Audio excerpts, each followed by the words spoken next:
kiuchumi.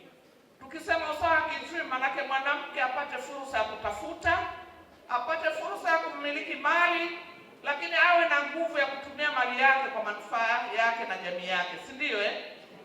Lakini tunatafuta haki ya kupata elimu.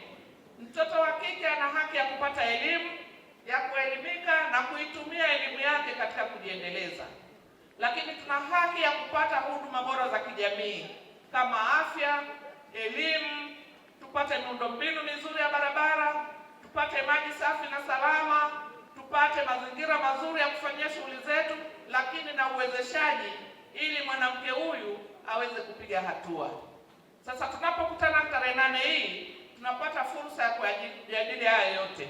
Tumepata taarifa hapa, kuna mikopo ya uwezeshaji wa wanawake, tumeona huduma za afya zimeboreshwa, tumeona huduma za elimu zimeboreshwa, na sisi bado tuna nafasi ya kuishauri serikali wapi paongezeke kuboreshwa ili maisha ya mwanamke na shughuli zake ziweze kwenda vizuri. Tuna hakika kila linalofanyika katika kuleta maendeleo, mnufaika wa kwanza ni mwanamke. Ikiwa huduma za afya zitaboreka, basi mtu wa kwanza kunufaika ni mwanamke, si ndio? Mwanamke ndo anayeuguza. Akiugua mtoto na mama anaumwa, si kweli? Kwa hivyo tuna kila sababu ya kushauri serikali na kuona ni nini tunapaswa kufanya ili kuhakikisha tunaenda vizuri.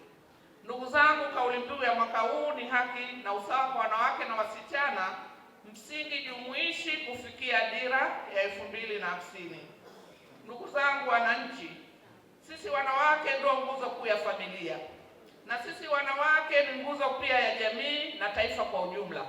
Tunapofanya vizuri, jamii inafanya vizuri. Tukianguka, jamii itaanguka. Kwa hiyo ni wasihi wanawake wenzangu, tuwe vizuri katika kujitafutia kipato kupitia biashara, kilimo, lakini pia tuwafanye watoto wetu wa kike wapate elimu. Serikali imefanya vizuri, imeboresha mazingira yetu, na sisi wote ni mashahidi. Wanawake wa manispaa mpo? Miaka ya nyuma hali ya elimu ilikuwa mbaya, kweli si kweli? Leo kupitia jemedari wetu Mama Samia Suluhu Hassan tumejenga madarasa ya kutosha, tumejenga mashule, tumepata walimu wapya wengi, lakini tunapata hela za elimu bila malipo kwa wakati, na hivyo kuboresha elimu. Lakini Mheshimiwa Rais amejenga shule ya wasichana kwa kila mkoa ili wasichana wapate fursa ya kusoma sayansi, wapate fursa ya kusoma na hesabu, wapate fursa ya kusoma na teknolojia. Hii yote ni kumwandaa mtoto wa kike kushiriki katika hatua zote za maendeleo. Lakini kuliko shule ya amali hapa kwetu manispaa, ambayo shule ile pamoja na masomo mengine ya darasani bado inampa fursa mtoto ya kusoma masomo ya ufundi ambayo yanampa stadi za maisha. Hii inamwandaa mtoto kujiajiri. Hapo vipi? Lakini katika swala za afya tumeongeza zahanati nyingi, tumejenga vituo vya afya, lakini tulikuwa hatuna hospitali ya manispaa. Leo hii tuna hospitali ya manispaa, na hospitali yetu ya rufaa ya Mandewa inaendelea kuboreshwa. Tumepata vifaa tiba vingi, tumepata x-ray za digital, tuna mashine ya kuangalia magonjwa ya pua, masikio na macho. Tunatengeneza ile oxygen tulikuwa tunaifuata Dodoma, sasa inatengenezwa Singida. Tuna madaktari bobezi, lakini bado tunaendelea kuijenga hospitali yetu. Na bajeti ya afya imeongezeka maradufu. Na hii imefanya Mheshimiwa Rais juzi katika mkutano wa nchi huru za Afrika ameonekana ni bingwa wa Umoja wa Afrika katika masuala ya afya ya uzazi na haki ya uzazi na jinsia. Madogo hayo. Tumpongeze Mheshimiwa Rais. Katika Afrika nzima ametoa ajenda ya afya ya uzazi kwa Afrika, si ndio?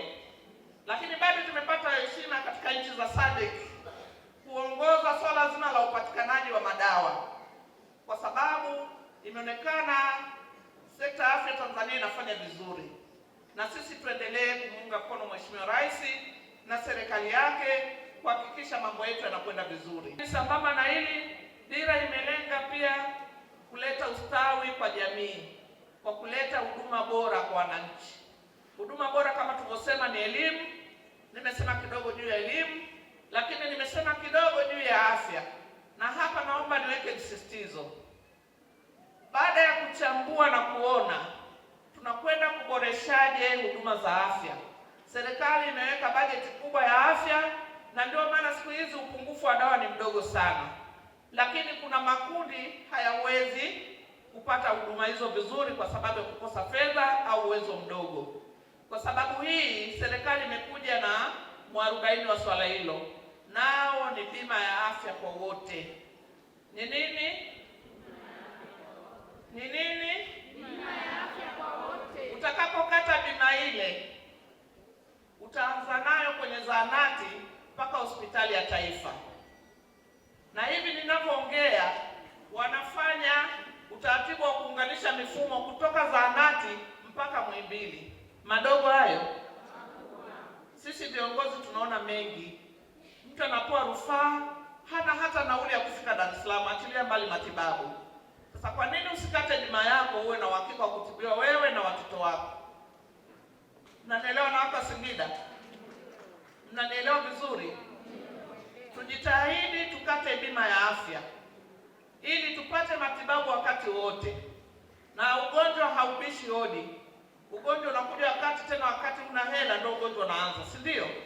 Lakini ukiwa na bima yako unavuta na unakwenda unatibiwa. Niwaombe sana tujipange, tupokee mpango vizuri, tukate bima, tuwe na uhakika wa matibabu na afya zetu ili tupate muda wa kufanya kazi vizuri. Lakini cha msingi ni waombe wanawake wenzangu, tunapotathmini mafanikio tuangalie na nini tufanye ili tupige hatua zaidi. Tumefanikiwa kwa kubwa, lakini situfanye tukalemaa na kusahau kwamba bado tuna safari ndefu ya kuleta ukombozi kwa mwanamke kiuchumi, kiutamaduni, lakini kisiasa. Na hapa nataka niongee na wanawake wenzangu. Tumetoka juzi kwenye uchaguzi wa 2025, si ndio Kwa mara ya kwanza mwaka huu wanawake wengi sana walishiriki, lakini kwa bahati mbaya, bahati wengine hazikuwa za kwao. Niwaombe msikate tamaa, lakini kwa wale ambao hawakushiriki, naomba mjitathmini na kuona ni namna gani wanawake wanashiriki katika vyombo vya